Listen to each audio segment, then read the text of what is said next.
You are listening to the new man beyond the macho jerk and the new age wimp. Your host is men's coach Tripp Lanier.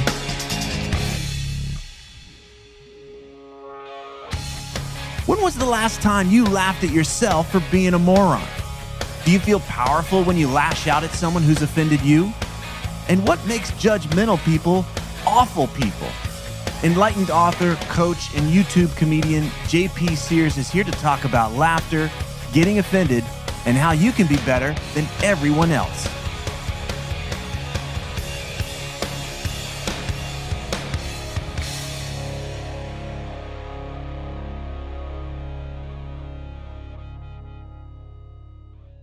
Hello, hello. My intuition and caller ID tells me this is Tripp. Wow, you're for real. You really do have these special powers. It's amazing. Yeah, I can read caller ID. How are you doing today, my friend? I'm good, man. I'm good. I'm really glad to have this call. Awesome. Well, I'm honored you would invite me into one of your offerings for the world. So thank you for reaching out and making this happen. For sure, man. Is there anything that you need from me before we get going or anything like that? Oh, brother, I need so much. I'm not going to say I'm going to deliver. I'm just going to throw it out there. What expectations should I have of you that you'll fail to meet? Let's get that up. Yeah, and then I'll just crush those disappointment. Just a crushing disappointment by the end of the talk. Yeah, I think I'll be able to resent you without needing to share my expectations. All right, good. Awesome, brother. Yeah, I'm looking forward to diving in with you. Cool. Okay, here we go. Welcome to the new man. Today we're talking with JP Sears. He's an author, he's a coach, he's a teacher, but he's probably best known for his hilarious ultra spiritual YouTube videos. He's got a new book. It's called How to Be Ultra Spiritual, 12 and a half Steps to Spiritual Superiority, and you can get that everywhere. And if you want to learn more about JP, just go to awakenwithjp.com. JP Sears, thanks for being here today. Yeah, you're welcome. Appreciate you having me, Tripp. And you crushed that introduction. You didn't stumble a single word. That is impressive. It would have taken me 10 times longer to ramble out an introduction. So I'm really impressed with your reading abilities so far. Thanks. I appreciate you coming on the show, and maybe we'll have you back again some other time. Yeah, well, thank you for having me. I think we've all learned a lot. It's been good talking with you. You've got this, I don't know if you call this a persona, a split persona. I mean, there's the guy that's the coach and the teacher, and then there's the hairband with the flower in his hair, enlightened guru type, little deer in the headlights kind of look kind of thing going on that we see on YouTube. What had you create this persona? What had you create? Who's this character to you? Yeah, it's a condition called schizophrenia, Tripp, and I'm offended. Hold on, how do you spell that? SK. Skits. I think skits starts with a Z. Z. There's a X. silent X. It's X. Yeah. But yeah, so I'm offended already. The persona, it was kind of created by accident, and I think it was an easy thing to create by accident because the persona is just very much a natural part of me. It's not all of me, but it's a part of me. And, slap a headband on that aspect of me, and we have like a character. Mm-hmm. So it's my natural sense of humor has typically always been dry wit, satiricalness, if that's a word, and it is now. And kind of like deadpan humor. So, I just kind of discovered, wow, when I'm doing that, it seems like that's sort of a character. So let's roll with it. And now I look at the character as a tool in the toolbox to pull out at the right time, right situations, rather than every time, every place. Well, I think I like to use the word tool because when I read the book, I feel insulted. Tool too. Yeah, it takes one to know one, right? So but the thing is it's one thing for your videos to be funny, but there's another. You go that extra step where there's a hint of I see you, and I see our thing. I see our thing that we're doing to fool ourselves. I see that thing that we're doing that holds us back, that holds back our personal growth. So you're not just poking fun at some of this stuff. You're actually making a point. And I'm curious if you integrate that with the people you work with. Like, how do you? I don't know. I lived in Boulder. I've been around these ultra spiritual folks. I've been one, and I know when I'm being one is when I completely lose my sense of humor and I'm taking things so seriously. So I'm curious how you see humor, or how do you integrate it into the work that you do with people? I view in my earlier life, my childhood, teenagehood, my 20s as well, I used humor to escape myself. Mm-hmm. And I look at humor as a very powerful alchemist. It can be used for good, bad, construction, destruction. So now it's very important for me to use humor for the greater good, to help me find more of myself and help other people find more of themselves. So I am very intentional with when I use it. Yeah. And I appreciate you seeing the deeper underlying messages that I embed with the comedy, sort of like the I see you kind of thing. That means a lot, because I do find comedy is a language that people will pay attention to. It's a language that connects to a lot of people. It's like I don't watch videos online that aren't funny. So it's like even me, it's like even if it's deep and meaningful, it's boring. Right. So people will pay attention to comedy. So I think if what I do my best to do is use the language of comedy to deliver deeper perspectives for consideration. Yeah, whether I've been in lots of places where I've been facilitating workshops, or people have been helping me work through something, and I always find that when I have a big aha, or I come up against this big thing, it might be anger that shows up, it might be sadness that shows up, but a lot of times it's a big laugh, like, "Oh my God, you're right!" Like it's met with this, "Ha, you found me, you saw me." There's a natural expression of laughter there, even when there's tears. So I just appreciate that. I think there's something much deeper here about it. Like when I look at somebody like Louis C.K. or Chris Rock, their way of truth telling produces laughter. They're not just going for, hey, dick joke, whatever. Like they tell the truth so powerfully that it has this. The only thing we can do is laugh because it's so on point. So the fool is an archetype that serves the kingdom very well. The fool helps trick us out of our own delusional thinking, helps trick us out of our current truths so that we can find deeper truths. And I think, there's a lot of comedians present day who are acting out archetypally the fool, which is a great service to humanity. I agree. Well, let's dive into some of the bits from the books, because one of the things that I wanted you to help us with today is to help us feel like we're better than everybody else. And so right now already we're talking high level about humor and everything. And I'm just like, man, this makes me better than other people. Just the fact that I'm sitting here with you. So let's go through some of the topics, and because I want my listener to get off this podcast and know that he's better than everyone else around him. So did you say listener singular? You only have one listener, Tripp? It's Dale. He's in Oklahoma. So you're going for quality over quantity. Dale, I appreciate you being on this podcast. Wonderful to have you. Dale's car's broken down. He's not able to go anywhere, so he just listens to me. I'm worried about that. Yeah, I really am worried about it. So let's help him out. You've got this thing in the books, being spiritually competitive. What does it mean to be? And I'm going to laugh at some of this shit because it's so outlandish. But this spiritually competitive, what does that mean?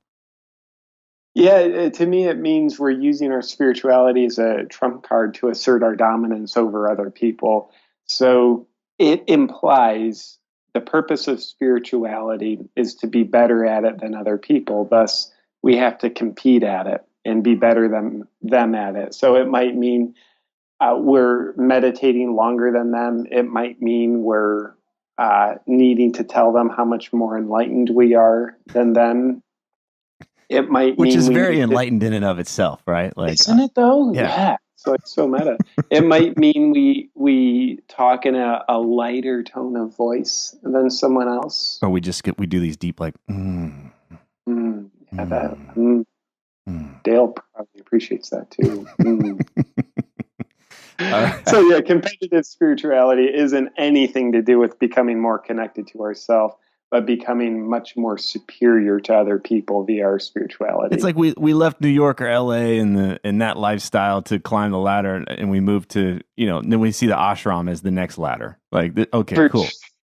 For sure. It's like, Okay. I'm like driving down Beverly Hills, you see a Rolls Royce, so you need to get a car slightly better. It's like, yeah, it's like that, only it's less expensive.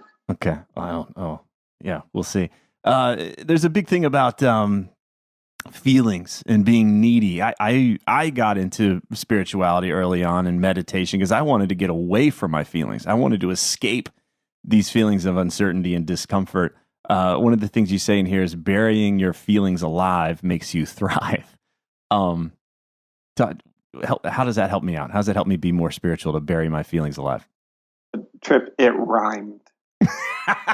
So it must be true, right? Yeah, like feeling buried alive help you thrive. Like, what else do we need to say? Okay. But I will explain it for you. Our feelings and our emotions are part of what makes us human. And whatever makes you human makes you less spiritual.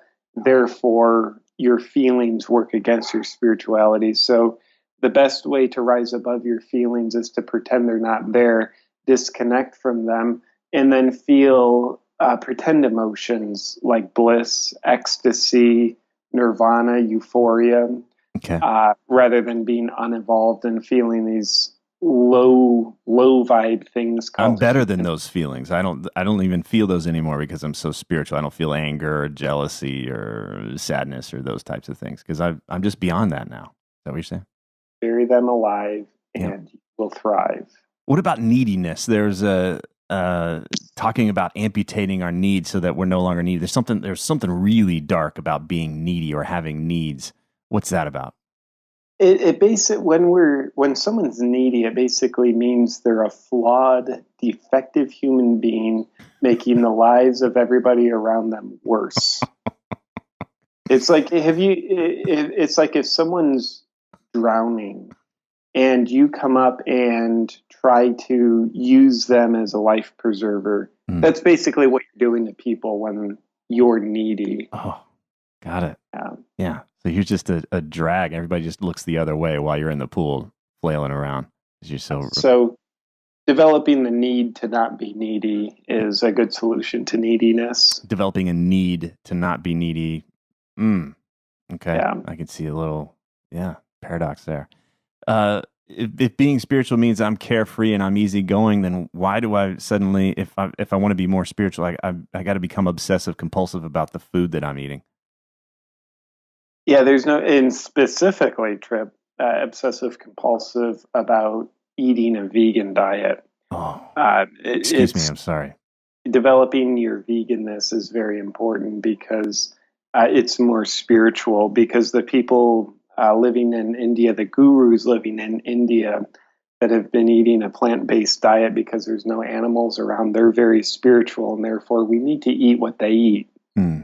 That'll make us more spiritual. But it's also, it helps to be able to kind of assert a level of dominance over others and superiority because we don't eat other animals. Is that right? Yeah, absolutely. What was it, 100 years ago? Disagreements and superiority would be settled by a gun duel at like high noon. Mm-hmm. Okay, back to back, walk 10 paces, turn around and shoot each other. And that exact same thing is now executed via asserting how long you've been a vegan to other people. So this is how we'd settle it now as we walk outside and we talk about being vegan. Yeah, absolutely. I've been a vegan since birth. I refused to be breastfed by my mother because the breast milk is just vile carnivorosity. Like, it's like, wow, the human body is not meant to eat meat or milk or dairy. Therefore, the idea of mothers producing breast milk is just God trying to test our will to strengthen our resolve as vegans. Powerful. I've already seen where I've just thrown away this whole lifetime. I just got to start from scratch on the next one. Yeah. Let's talk about yoga. You say that true yoga is only about one thing and one thing only, and it's ass. aesthetics, stretching, and seduction. What do you mean by that? True yoga is only about ass. Yeah, the false yoga from the Eastern cultures is all about like, ooh, spiritual development. And they have no regard for wearing skin tight yoga pants that cost $200, which is it's insulting to the very premise of yoga. Right. They have no regard for the idea that how you look during yoga is more important than the yoga. Right. And they have no idea that a seductive, free-spirited personality that manipulates other people, like they don't know They just don't know. they don't know that that's a very meaningful part of yoga, nor do they know the thrill of being in yoga class. Everybody's in downward dog. You look up, see the woman in front of you, greeting you with her lycra encased genital silhouette. They don't know about that. They don't. They just don't get it. And therefore they're limited. Is that what you're saying? Yeah. Okay. Tantra yoga is a way to increase our self-worth through sex in a spiritually justified way. Explain that. Yeah, it's good to have sex. And it's good really? to, so it's not a dirty thing. No, it's not a dirty thing. And predatory sexuality is best justified as a spiritual practice. Predatory sex is a sexual practice? Well, it's best to be justified as a spiritual practice. Okay. Otherwise, it just looks like predatory sexuality. Right, right. So, Tantra Yoga is a wonderful expression / cover up. Okay. Bikram Yoga is a great way to do it as well. Okay.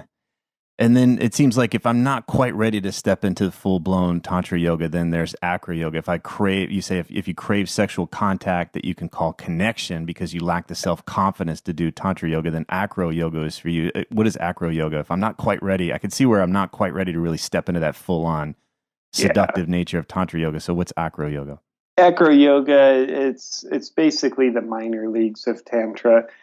You're touching other people, but pretending that you're doing it just because, like, you like to stand upside down, hanging off someone's feet. Like, really, who does that? Like, that's not enjoyable. But you get to touch someone else, and better yet, be touched by someone else while you act like you don't care about the touch. You act like good angles of views of genitals and butts and stuff.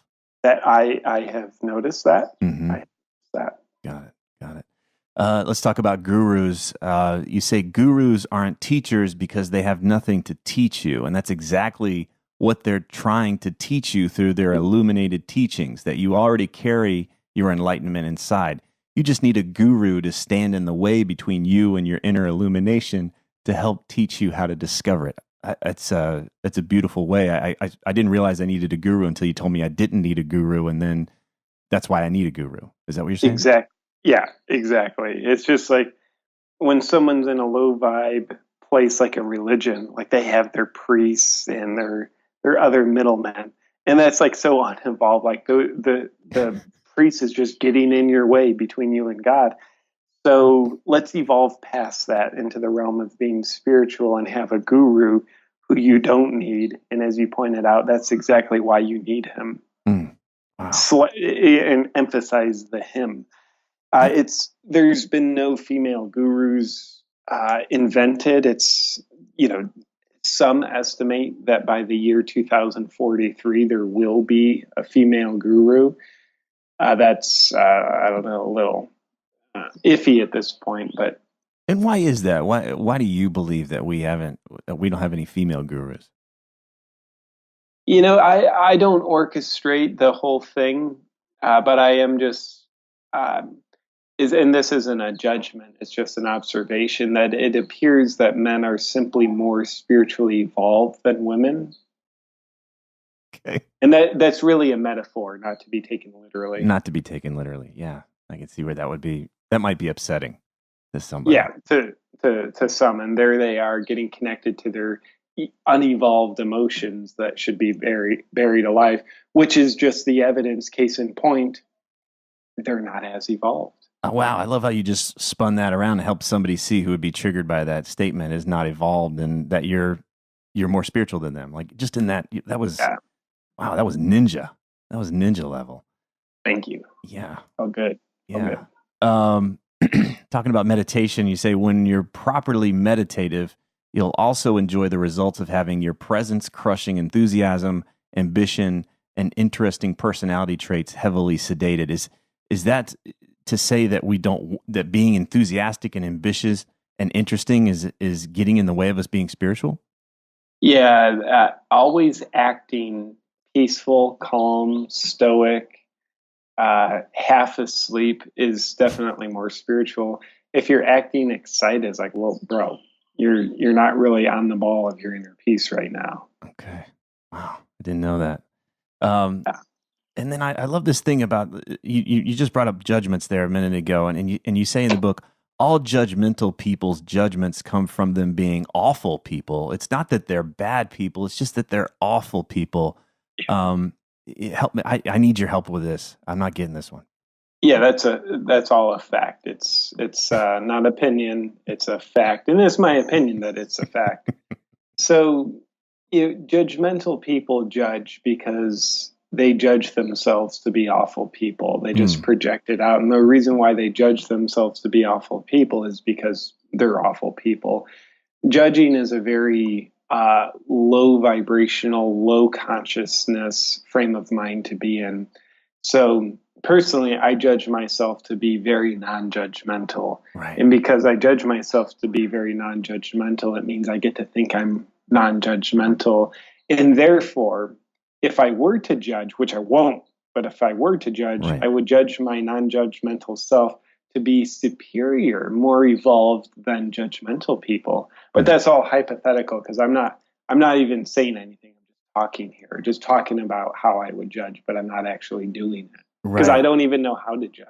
Yeah. Wow. It's so powerful that you're able to own that stuff about you not being judgmental and then others being judgmental and just really, really powerful. I'm getting such a transmission right now. Yeah. I'm just kind of Yeah, I'm in tears. You know. it takes a lot of humbleness for me to be able to notice how non-judgmental I am, and I'm actually more humble than anybody else I know.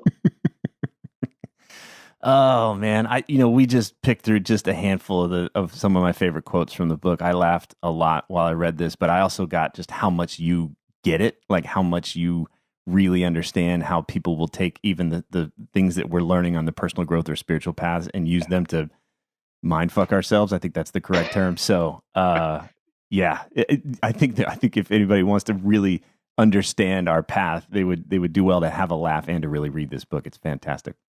Oh, yeah, thank you for that. I think with the book and with virtually any comedy video I make, the one of the strategies I have is to shine the light on the hiding places where we lose ourselves. And it is for the purpose of self-awareness and for the purpose of us finding ourselves more. So, I know everything I talk about in my book, they're things that are important to me. Like Yeah. meditation's important to me, yoga's important to me. And they're things that I've spent years of my life losing myself in. So being able to shine the light on, wow, here's how I've lost myself in the meditation world. Here's how I've lost myself in the, competitive spirituality mindset. It's therapeutic for me. And it just so happens to be that apparently other people do it too. Yeah. How did you lose yourself? What did it look like? Just because I could imagine a guy's out there and he's on this path. He's reading the books and he's doing this and scheduling the next retreat. He doesn't see that he's lost it. So give us a practical. What did it look like for you to lose yourself at one of those places? A lot of it would be my my self-righteous judgmental mindset inside of me. It's like I'd look at people around me, or God forbid, I go visit my family, and it's like, look at these uninvolved people, the way they live, and they're eating this crap food, and they're so unconscious, and they're so caught up in the material world. And after, I don't know, 10 years of doing that, I'm like, holy shit, I'm a judgmental bastard. And Yeah. I really pretend like I'm not, because the self-righteousness blinds me to my judgment. The self-righteousness that says, I've got it figured out. I'm living the right way. They're not. Mm-hmm. And then having this condescending attitude, looking down on people. I'm like, holy crap. That, like, I think I'm the spiritual guy, but that's like the most unspiritual thing I can do. Mm-hmm. So I do believe the path that people take will become the path they lose themselves on, unless they bring, new levels of self-awareness to wherever they're at. And I think one of the challenges about a lot of us losing ourselves on this spiritual path is we begin to lose ourselves, and we don't see it, and two, we think we're finding ourselves more while we're also losing ourselves. And that's not like, we're probably simultaneously getting benefit from whatever the hell our spiritual practice is. Right. But what's the shadow side? How are we losing ourselves while thinking we're finding ourselves exclusively? And that can make it much easier to lose ourselves. That's why it took me, 10 years to even remotely be able to consider, like, wow, am I losing myself a little bit here? Yeah. So yeah, it's an interesting sleight of hand that, like, one day, like, there's no bell that goes off that, like, ding, ding, ding, like, hey, JP and Tripp, you're losing yourself. It's like, no, it's just a very subtle sleight of hand. It's so hard to recognize. And it is very humbling to see it, once we're able to recognize it. And I think that's why some people need to get offended. It's like, yeah, I'm going to get offended because that's very true for me, and I'm not ready to look at how that's true for me, and I'm not really ready to own it. So instead, I'll get offended so I can deflect outward and be angry at you instead of, like, being humbled about me. I want to dive into that, because there is this rash of as if being offended was somehow a real crime. There are people that just like, that offended me, and it's like, oh my gosh, we'll call the authorities. There's this like, there's something about, like, we don't get curious about that. We don't push that. And what you're saying is, some of us need to get offended because it's going to help us see where we got our head up our ass. Jesus Christ, yes. I think it's therapeutic to get offended. We all feel insecure about stuff. Welcome to the human condition. And when we bump up into one of our insecurities, being offended is a natural reaction. Now, it can be a call to look deeper inward if we feel offended, and then we're like, okay, let me own this. Like, what's this say about me? Right. Or we can just completely deflect about ourselves, play the role of the victim, and say, how dare you have a different opinion than me? How dare you see this thing in a way that's different than how I see this thing? I'm a victim. You owe me an apology. It's just like, wow. Yeah. And there, you mentioned, like, there's a rash of it. I 100% agree. We live in a culture of connoisseurs of outrage. People love to get offended. And I think when people get offended, they are giving their power away. They really are. And then I think they're giving their power away, but then they're also, this is the smallest form of feeling empowered from that place, is to rise up and say, you offended me, and how dare you? Like, oh, for sure. It's this breadcrumb game, instead of realizing, wait a second, that's not real power. Yeah, our emotions are powerful freaking forces of nature. And I think to the degree that we're disconnected from our real core emotions is the degree that we need to feel something, even if it's like a junk food emotion. So when we get offended, there's like it's a very strong, passionate, angry energy that comes through us. And that feels powerful. It feels far more powerful than having zero source of passion in our life. So instead of actually becoming passionate about our fucking life purpose, we get passionate about other people being different than us. How dare you see this? So we get very passionate about being offended because we crave the energy of passion. Mm-hmm. So, I think we live in a society where we helicopter parent ourselves. It's like, when we're offended, instead of fucking owning it, we need to, maybe threaten a lawsuit against someone who said something we didn't like. And, oh, you think my penis makes me a man, so how dare you? How dare you think I'm what the dictionary defines me to be. You have no right. It's like, well, maybe, or maybe you just need to be angry because that's how you feel emotions. So I'm curious to talk about me for a second. It's like right now, this is how hypocritical I am. Right now, I'm feeling offended by how many people feel offended. I'm fucking angry about it. Tripp, I need therapy. Jesus. I'll just be like, Yeah. Send the medication my way. Yeah, there you go. Have you seen the video I did a few months ago called How to Get Offended? No, I haven't seen that one. Yeah, so it's a parody video that's educating people on how to get offended. Oh, cool. So I'm playing with this exact topic, revealing the deeper intricacies of why we get offended, and essentially looking the fire-breathing, angry, offended dragon right in the eyes and basically saying, I see you. Yeah. And it was, which I loved. I think it needed to be done. Thus, I did it. And then I, just being immature, there's a video I put out recently on gun control. I'm curious, did you by chance see that? No, I don't go. I value my life. You didn't watch it? You know I make videos? I'm offended you don't watch everyone. So I really didn't want you to ask whether I saw. I saw the gluten one. I've seen the boulder one. I've seen a few. I haven't seen these two though. Yeah, no, I'm just playing with you. I'm offended that you don't think I'm a good host. I'm just fucking wow. Wow. So I put out a video on gun control, and of course, a lot of people have dogmatic, emotionally charged opinions about guns. It's like their version of religion. They're so self-identified with it, which is cool. But nonetheless, I put out a video on it calling out some of the dogma and things like that. And obviously, I knew shit would hit the fan with a lot of people. A lot of people would be offended. Yeah, Second Amendment right. How dare you? How dare I? It's like I'm exercising my First Amendment right.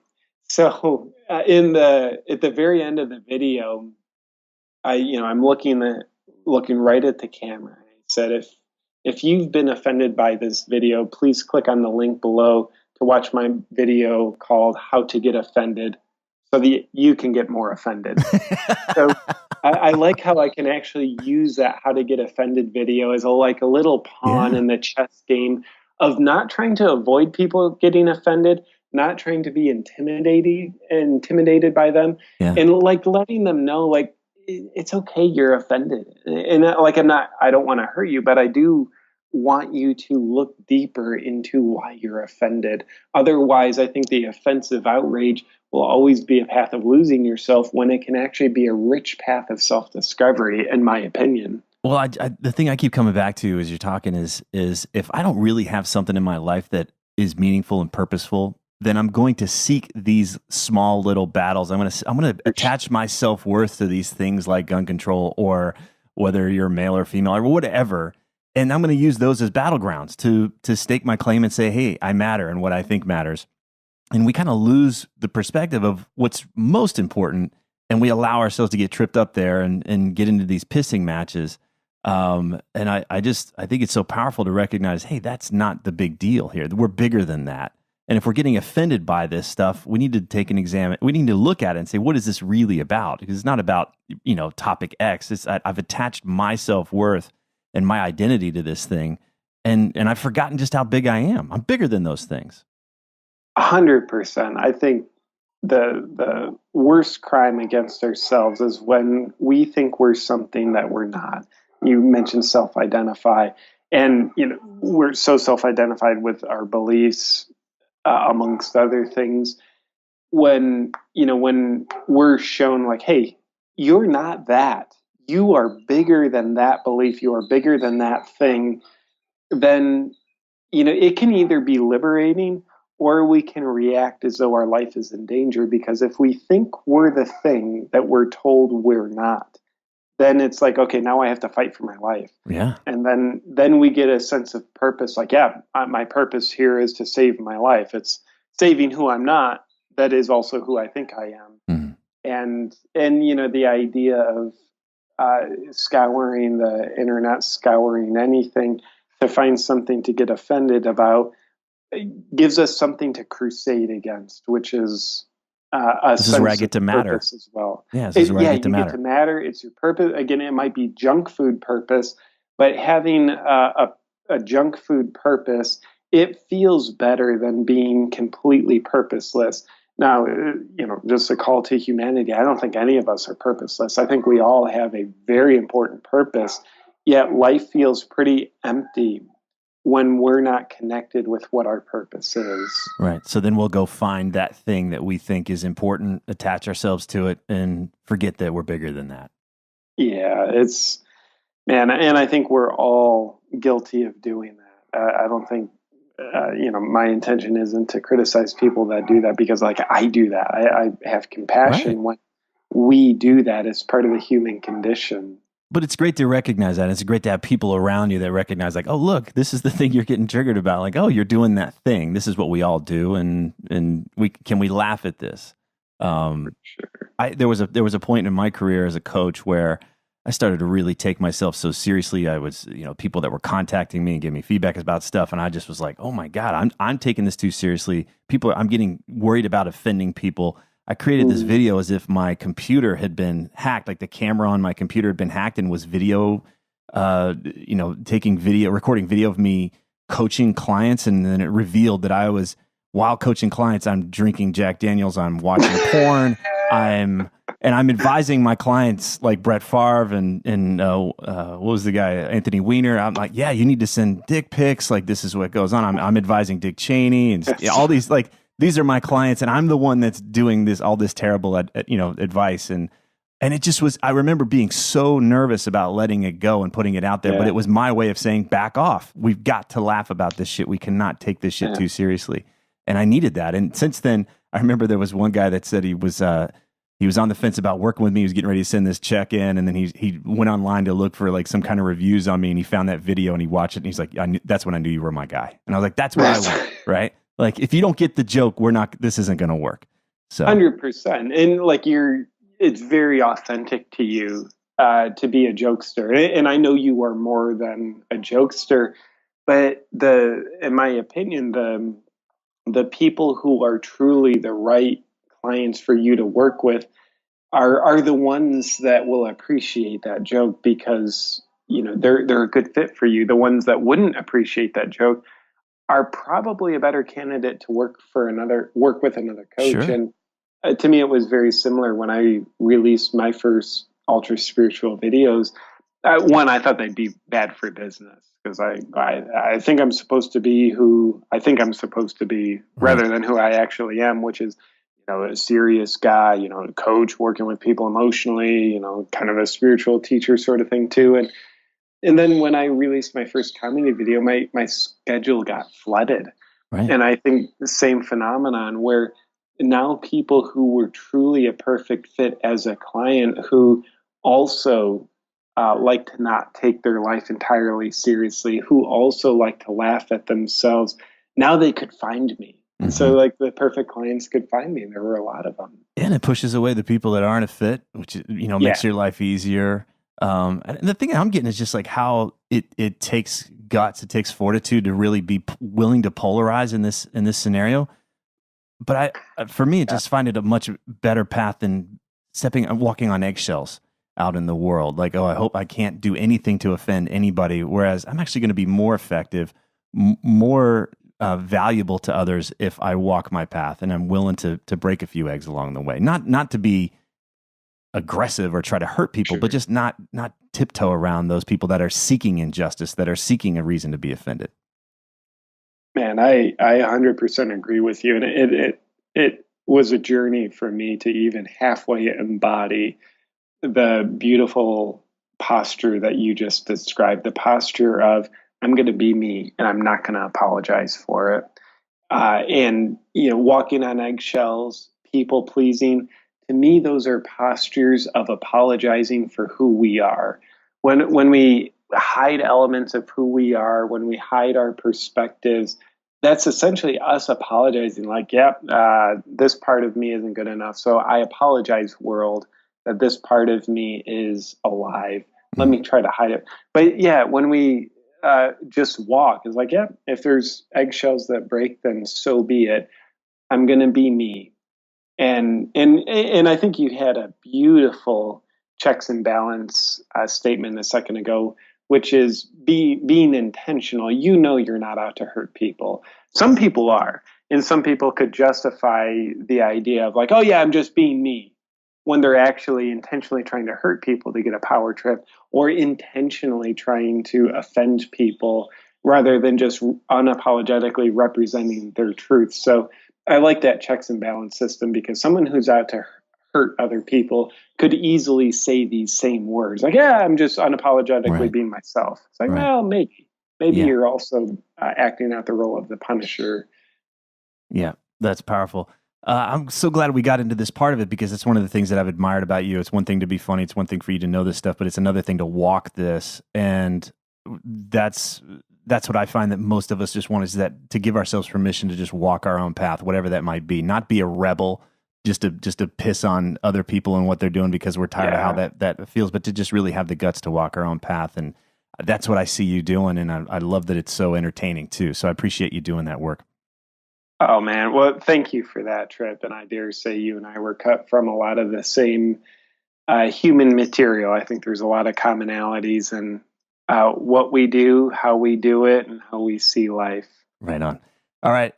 This is JP Sears. He's got his new book, How to Be Ultra Spiritual, 12 and a half Steps to Spiritual Superiority. It's available everywhere. And go to awakenwithjp.com to learn more about him. Thanks so much, man. I've really enjoyed connecting with you today. Yeah, absolutely, brother. I'm a little offended that you didn't have my website 100% memorized. But yeah, brother, it's been an amazing discussion with you. Thank you for being you and inviting me along for the ride. If these interviews are helping you, then please visit The New Man on iTunes and leave us a positive review so others can discover the show more easily. Thanks for listening.